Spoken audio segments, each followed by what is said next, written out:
Hello,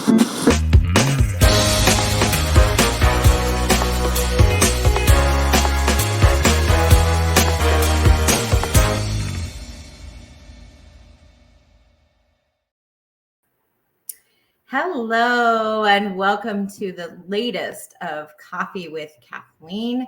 I've got my special K-Cup here so that I can share a cup of coffee with you. And I am really excited today that we are going to be having a special guest.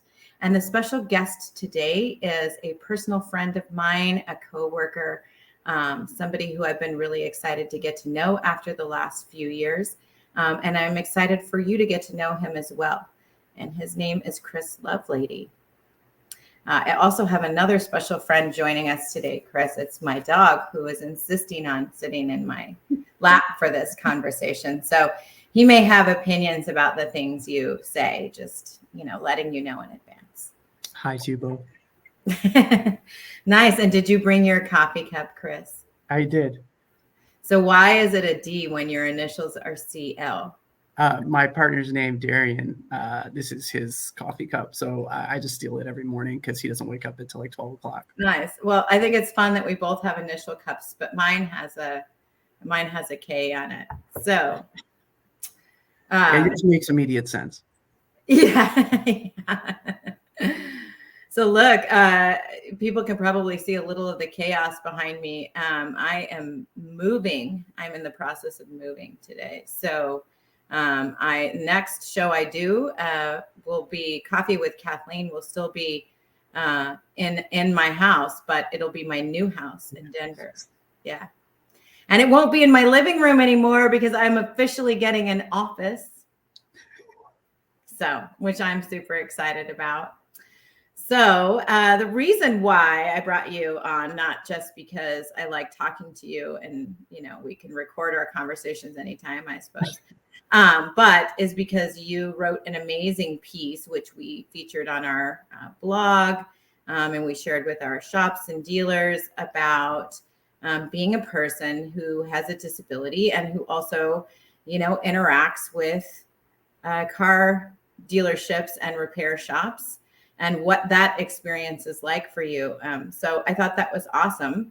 And I thought maybe you could share a little bit about your story for everyone to hear so you can make it kind of come to life, as it were. You always make me blush and make me feel welcomed and cared for. I wrote the piece just from the perspective of being a disabled person. I have a rare genetic difference. It's called multiple hereditary exostosis, and it results in I guess it's just a genetic deletion, really, and it results in a bunch of different health complications, and it changes my appearance. And I think when I interact with the outside world, and this includes repair shops and working on a car, because luckily for me, I can drive, both because I have the ability and the means to do it. Just an opportunity to write more about what it's like sometimes walking into something that you feel intimidated by. And I feel like when I'm generally entering a new interaction, I have to sort of like negotiate what that might look like. And when it's going into a repair shop, at least for me, it was very not anxiety inducing, like I create the anxiety, right? But it's also sort of like when you walk in, you're just not necessarily prepared for what might happen. So you sort of have to be prepared for a lot of different things. And I feel like I can only be so educated. Like I can know a little bit about cars, or I can know about what particular issue I might be experiencing with my car, but I don't really know until I walk in what the interaction is going to look like. So I feel like that's kind of where I was coming from when I wrote that blog piece. Yeah, I appreciate that. And look, the fun part is, so I talk with different people about, auto repair for women, or auto repair for, women of color, or auto repair for people who are differently abled, or whatever. A lot of the concepts that I think come forward when you have these conversations are just general good service concepts in general. Like being really open to, who people are and what their needs might be in a conversation. And, asking enough questions and having a human dialogue so that there's a connection between the auto repair professional and somebody else. And then to understand how, their needs are presenting themselves, and then how you might be able to be of assistance. And that seems so superficially easy, right? On the surface to do that, at least for you and I, because I think that's how we're oriented as people. But in actual practice, I think it can be difficult. And I think part of it is that, looking at it from the good human being point of view, if I'm a person who works in a service drive at a dealership or at a shop, and I am not really aware of, or have interacted a whole lot with, say, somebody who's differently abled, then I might, have some fear around that. And the fear might manifest itself as, resistance to that person. And the reason why I'm afraid is actually because I'm a good person, right? So I don't want to say or do the wrong thing. And then in my hope of not saying or doing the wrong thing, I actually might come across as rude or unhelpful or whatever, because I'm kind of avoiding that interaction as a way of protecting myself from doing the wrong thing. It's fascinating how, as human beings, sometimes the very thing we're trying to avoid, which is, being rude or upsetting someone or stepping in a puddle we didn't know was there or whatever, we actually make the problem worse. And it's much better to just be human and be curious. It creates a much better interaction. But for you, how would you prefer that people work with you if they encounter you in their shop?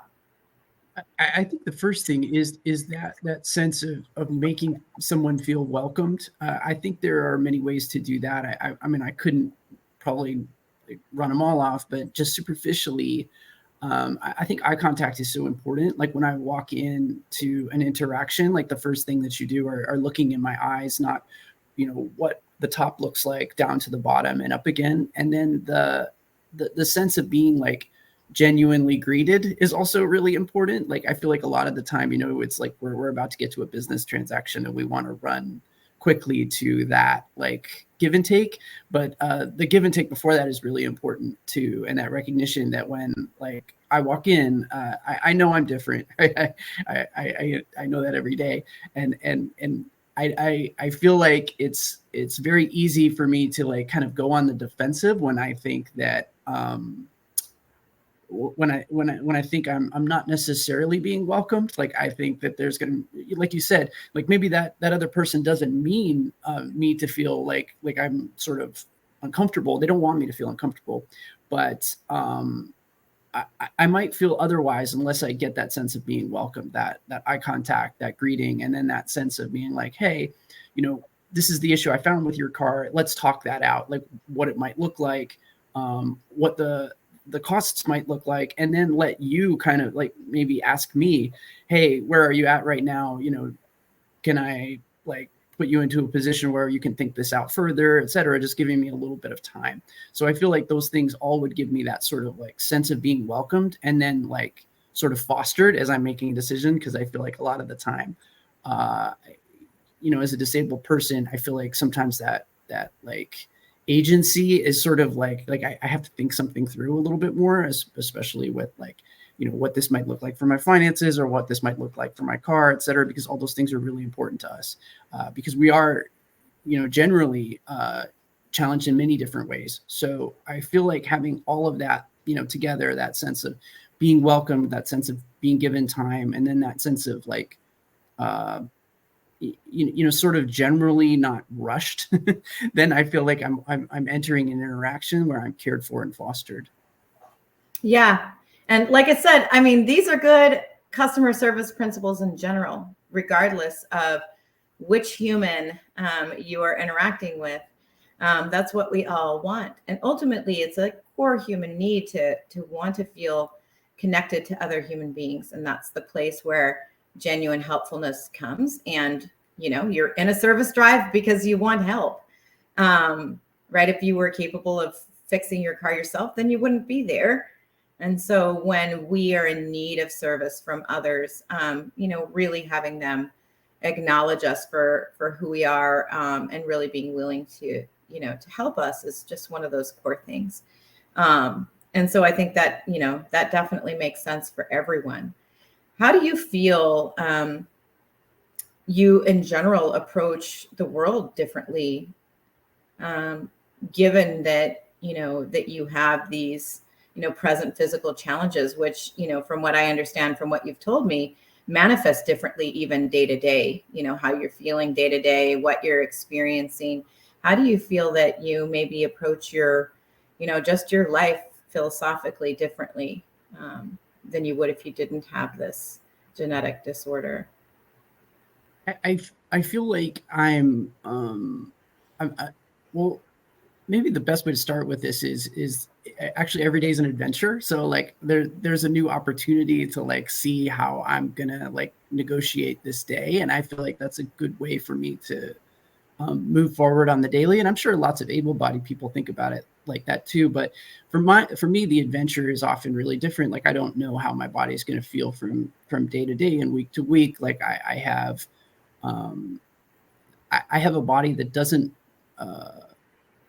it doesn't often like it doesn't often like work out the way that other people expect it to. So I have to sort of like negotiate my own life and make my own decisions. And that often like some days requires more rest. Some days requires like a little bit more of a recognition that I'm not exactly where I usually am in terms of like how much activity I can do. And so that often sort of like gives me the opportunity to always be flexible. And I feel like I'm very adaptable because of that. I feel like a lot of the time, if somebody needs something or needs extra help, like, maybe in the moment I'm not always the best person to jump at it, but for the long term, I often am because I'm very adaptable to change. And I feel like my body is always changing. And as a result of that, it gives me like an opportunity to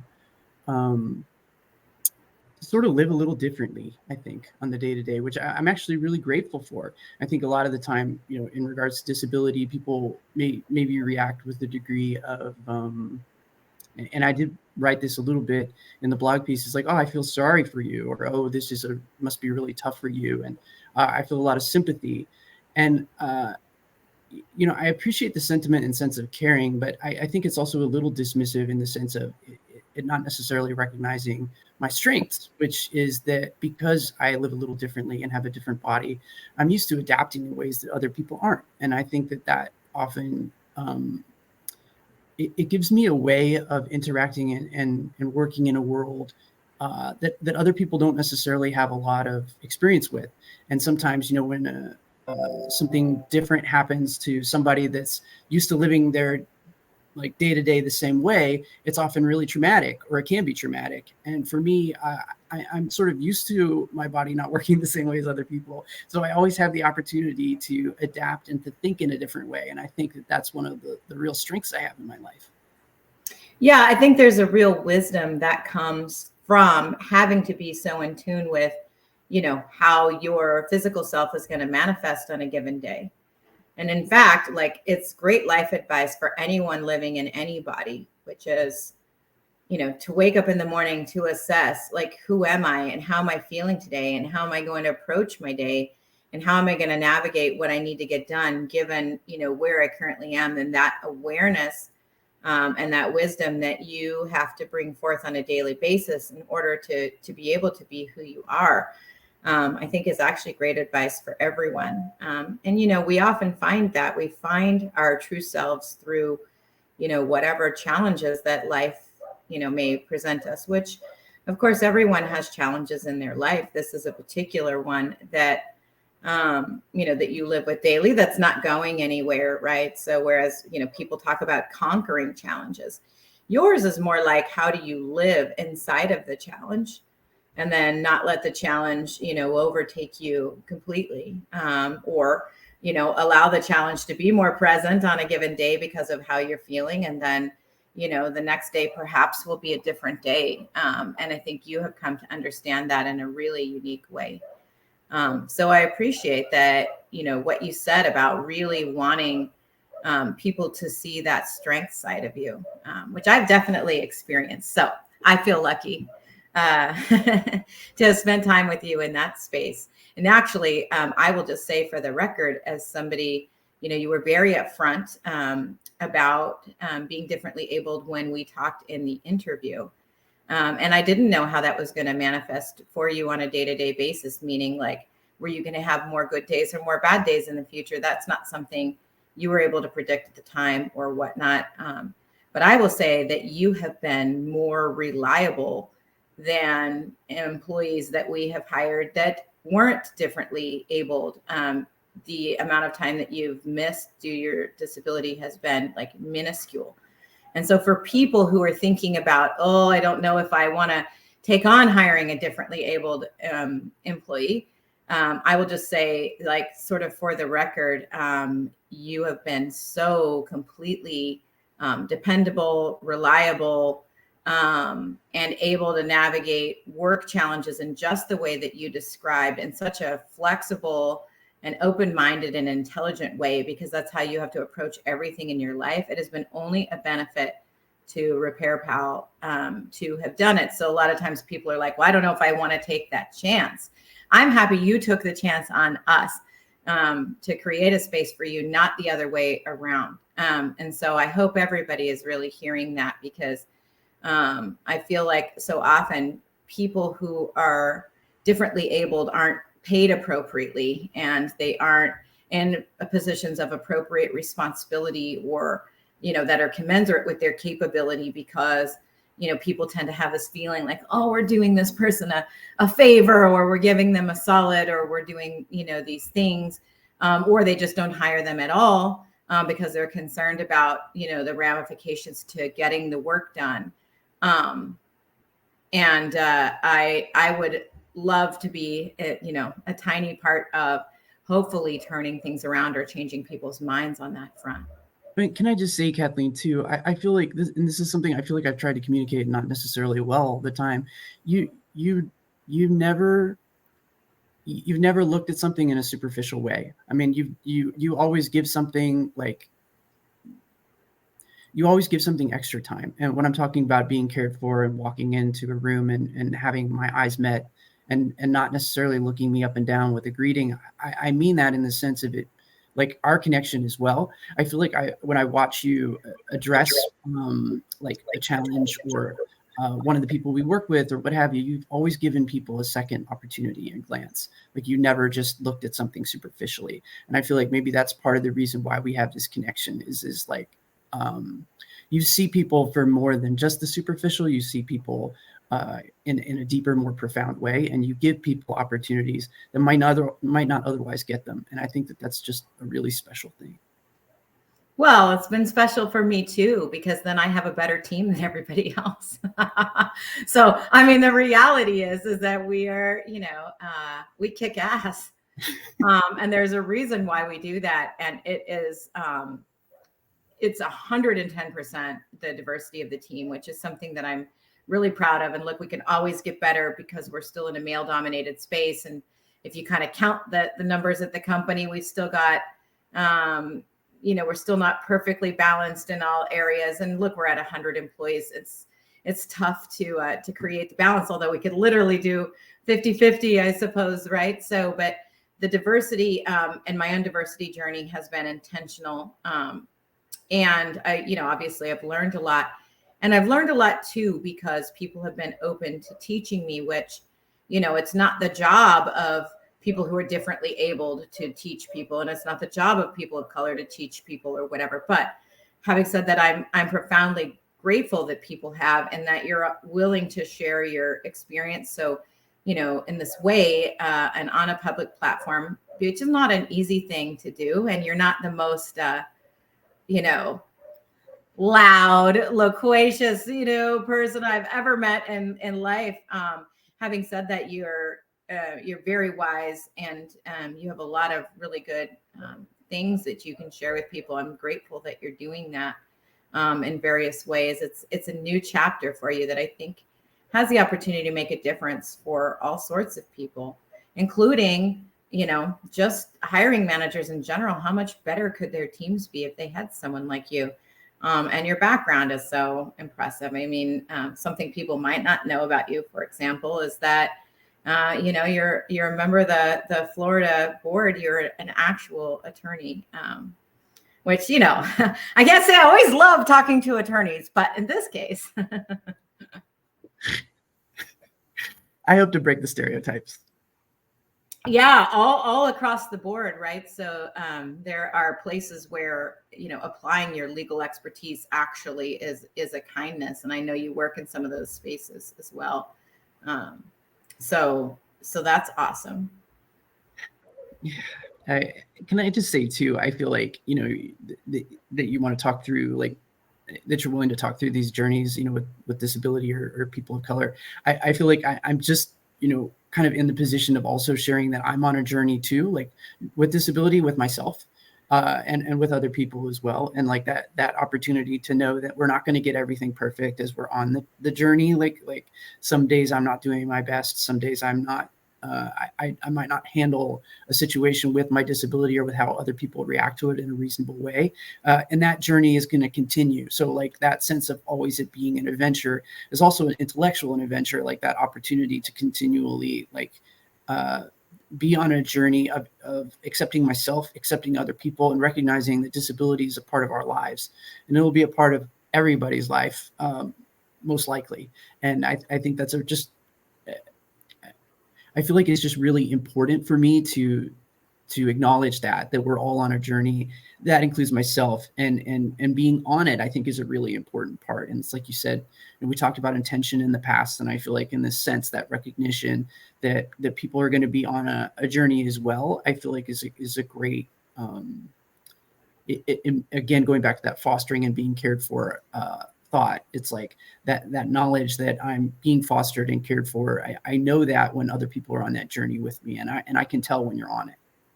Yeah, I think a couple of really important things you said there, particularly as we are dealing with people who maybe are what I would call outside of our experience.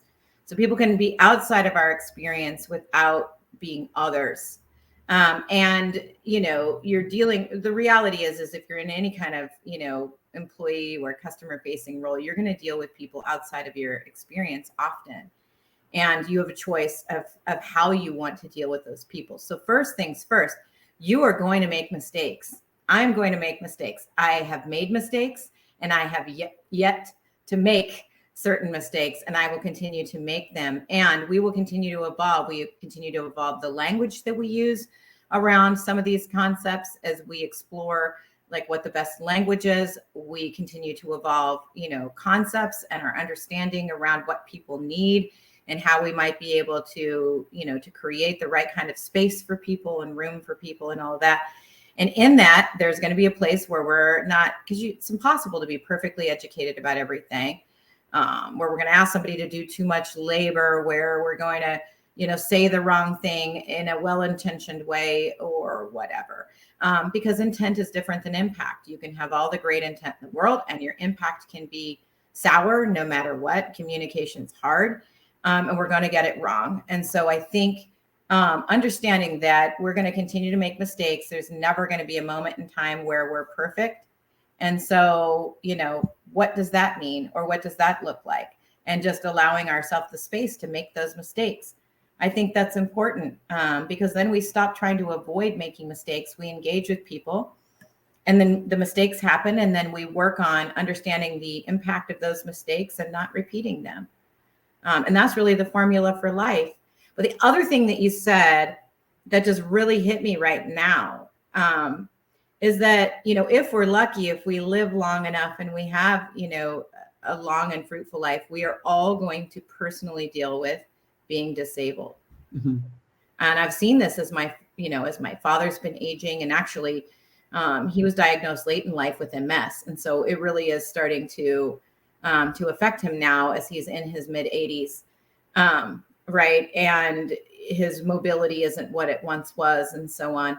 But so, yeah, if we, and look, long life runs in the long family. So if I'm lucky, I don't, I don't get hit by a bus in the street or something, then I'm not going to be the same at age 90 as I am at age newly 48, right? Happy birthday. And so, eventually I'm going to be dealing with these issues myself. And the better I've been able to understand the experience of other human beings, right? That way, when people who are different than myself are dealing with something, I can say, well, there I go, right? Or there I am. Because human experience, we're all connected, whether we like it or not. So these artificial divisions that we create between ourselves and others are just, they are truly artificial. So I appreciate that you said that, because I think that's one of those things that people could really take the time to think about. Thank you for this connection. Yes. Well, thank you.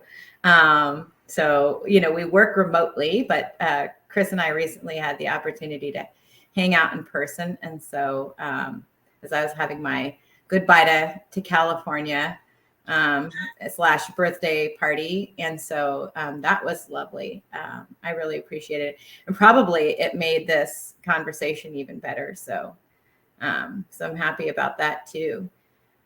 So I guess, what else do you think, people might need to hear today, Chris? I guess maybe I would just, I guess I'd like to communicate two thoughts. The first is that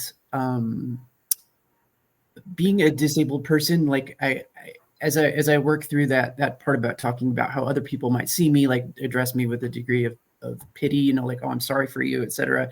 Like those are things that, like, talking about that journey, like I'm still on. So like that stuff you begin to implicitly take on yourself, then you're like, well, maybe I am pitiable, or maybe I don't like how I look at this point after thinking about what these people have said about me for a long time. And those are like a kind of part about ableism, about like how the world sees you, that you begin to incorporate in yourself. And I think that sometimes, all of us are sort of like, we're prone to these messages, right, that are kind of implicitly coming at us. And that's something that I think all disabled people are working through in some way. So like being on that journey, like we're talking about, of like, kind of finding the right language, or working through uncomfortable situations. We're also working through some uncomfortable thoughts and feelings about ourselves at times. And I think that is a really important, it's an important feeling I want to communicate. I feel like I tried to maybe communicate that in the blog a little bit, but I also want that, kind of out front and center, that as we all do reach disability in some sense, sometimes we're taking implicit messages from how other people think or feel or might say, and then we're kind of like giving them meaning. And those are meanings that I think sometimes, like, I'm still trying to work through in my life. And then the second part is, I just really appreciate that you and RepairPal and just people around me want to give disability that forum, if you will, like it's incorporated in so many aspects of our lives, like that feeling that I'm talking about. But walking into a repair shop in a place that can often feel very intimidating to many people from all different walks of life, right? It's also that feeling of like that recognition that our cars are really important parts of our lives, and not every disabled person, unfortunately, has transportation or has the ability to interact with the world in the way that they want. And that's something that I hope at a later point, long term, gets addressed. But for the people that do have the opportunity to drive, and they have the means, or they have the there are adaptations to cars that can happen so disabled people can drive. For those people, when they're entering a RepairPal or just any repair facility, like that recognition that those people are, they have challenges or things in their lives that they're always struggling with. And when they come in, that sense of having recognition and caring for those people, I really hope I want to communicate in an effective way. So I really appreciate this conversation, and I also just really appreciate the opportunity and just, I guess, the caring sphere that RepairPal wants to create around this is really important to me. Good. Well, thank you so much for coming on and sharing just a little bit of your story and, sharing your whatever is in your cup, probably tea, with me this morning. I really appreciate it. It's tea. I knew it. Mine is too, actually.